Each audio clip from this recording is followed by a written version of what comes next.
I'm going to talk pro the motion, although you did a very good job for me. And I'd like to thank you because I'm the good boy today. Normally Charles brings me out to Africa and makes me debate and I get told off. In fact, I was almost lynched in Kenya, but this is a debate. So I'm the good boy today, not the bad one or the ugly one. And when you talk about debating, you need to understand English. You need to understand the Queen's English. So what we're debating today is, can we eliminate HCV from Africa? And that means it means having the opportunity to do so, having the possibility to do so, and being allowed to do so. And unfortunately, when you hear all these talks, it's always negative. Doctors are the most negative people in the world. I think you need to look at all the data available to you and all the positivity from that data. In fact, if you went back 30, 40 years, we'd be having the same debate about smallpox eradicated. Rinderpest in cattle eradicated. If you look at polio, guinea worm, yaws, minimal number of cases. But if we were here 30 years ago, we'd say that's not possible. And all the questions that you've been put forward is exactly the same as people were debating about HIV in Africa. And we've seen the positive steps by rolling out treatment that can be achieved. So remember all those messages, remember to be positive. Remember that viral hepatitis is a much bigger thing than AIDS, it's a much bigger thing than tuberculosis, it is a much bigger thing than malaria when we look at deaths on a global level. And if we look at hepatitis C in Africa and the prevalence in Africa, you've seen there is a high prevalence of hepatitis C in Africa and there is a high prevalence of new infections. So while we sit here doing nothing, more and more people are getting infected, making the problem even greater. And it's complicated, isn't it? It is complicated. There are complex issues that need to be overcome. And people put up treatment cascades like this. This is, in fact, the treatment cascade from the US. But all of these things need to be achieved at 100% to eliminate or eradicate hepatitis C from Africa. But it's not complex. People make these things complex. There are very, very simple solutions available to us. So let's look at hepatitis C testing. Let's look at how we assess and monitor. Let's look how we engage in treatment, and let's look at how we enhance the response to these drugs, where we're seeing in clinical practice response rates of close to 100%. Hepatitis C testing, that has to go hand in hand with education. I think in Africa you're getting the handle on this now. It's not just about testing, it's also about educating on how people should not become infected and indeed become reinfected. It's very simple to work out now with point-of-care testing whether an individual has been infected with hepatitis C. And the bottom line here is the point-of-care testing gives the same degree of accuracy as laboratory testing. However, hepatitis C is a difficult thing because it's not like HIV where an antibody being positive equates with infection. We know that some individuals will clear this infection, and data from Africa, although unexplained and in small numbers, would suggest that there appear to be relatively high rates compared with other areas of the world of self-elimination. Now that's going to be important when we come and look at the cost of drugs. We clearly don't want to actually treat people based just on their antibody test. We need to know whether there is active viral replication. And I think core antigen is going to be the way forward. Clearly the WHO has called for a pocket test of core antigen, which is going to be developed in the next few years, which will allow us a simple method of knowing whether somebody is infected. Assessment and monitoring, well, people again make it complex.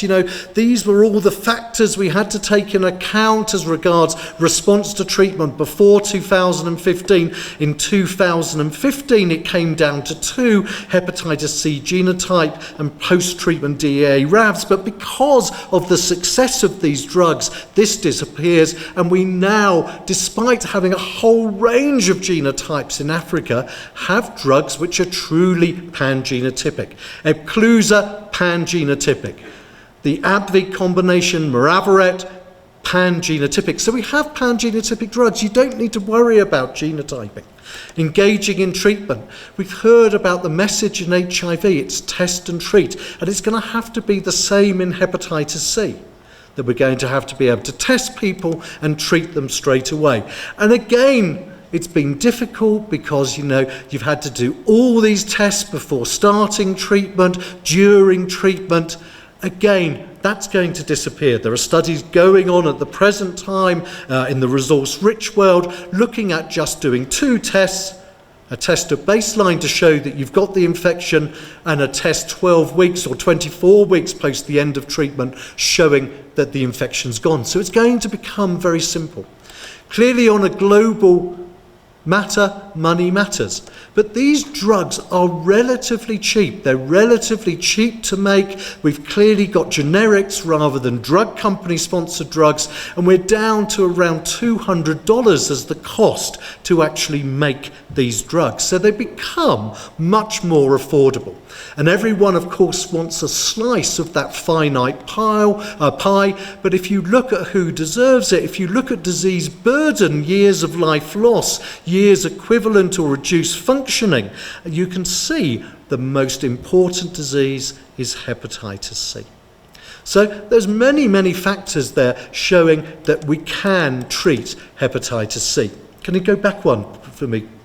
I can go back, can I? Previous. Okay, the next thing, of course, is have you got the people to treat? So, the number of doctors in Africa is clearly small compared with the rest of the world, but you don't need doctors. This is a fantastic study from America where they took specialist physicians, primary care physicians and nurses and actually trained the nurses for 3 hours, and the response rates to hepatitis C treatment were actually better than when you went to see a hepatologist. So we know that we can roll out HIV treatment with other medical practitioners other than trained doctors. You can do exactly the same with hepatitis C, and what is much more important, which I know you have, is someone who cares. Enhancing the response, it's all about adherence. Remember, I don't believe HIV drugs fail. I don't believe that hepatitis C drugs fail. It's the patient who fails, or us who have failed the patient. So on top of that, we need to use our experience from HIV, which you have as regards adherence. It all comes down to adherence. Don't be like this American and say drugs don't work if people don't take them. You've got to be much more proactive like me and say drugs do work if people do take them. And we have with hepatitis C drugs which will work in almost 100% of people. I'm going to go back and say, what happens if you don't? You can, but what happens if you don't? And this is the same paper from Andrew Hill, looking at resource-rich countries where we're rolling out treatment and showing a reduction in infections. In many African countries, down here is Kenya, what you're seeing is, by not treating hepatitis C, more and more infections. So you're growing the problem. You're not making the problem go away. It's like being an ostrich, isn't it? Putting your heads in the sand and saying it won't happen. It will just get worse, and you do have the ability to now treat. There will still be cynicists who will say it will never work. So just at the end, I'm going to tell you a story. So this is A Tale of Two Cities. Charles Dickens' first line of this book was, Charles?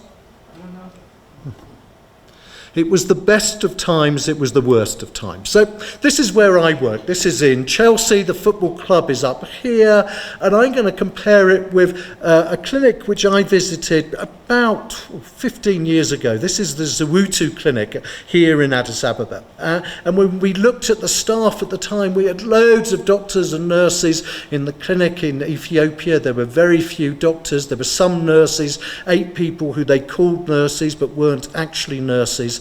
And the number of patients who were being seen on treatment were exactly the same. At that time, these were all the drugs that we had to treat HIV in Ethiopia. These were the drugs, basically the drugs that we didn't want in the UK. We can do resistance testing, we can do viral loads, we can do everything. The monitoring in Ethiopia at that time was purely clinical. All right? So people said, you know, you can never treat HIV in this kind of setting, compared with the riches of the resource world. You know, and we had success rates 95% in naive patients with an undetectable viral load. What do you think they had in Ethiopia with nothing, Charles, no drugs? Exactly the same. Exactly the same in rural Uganda. You know, we are all so negative, but we have the ability to roll out these drugs. And it isn't whether you can eradicate hepatitis C from Africa, it's whether you have the will to do so. Thank you very much.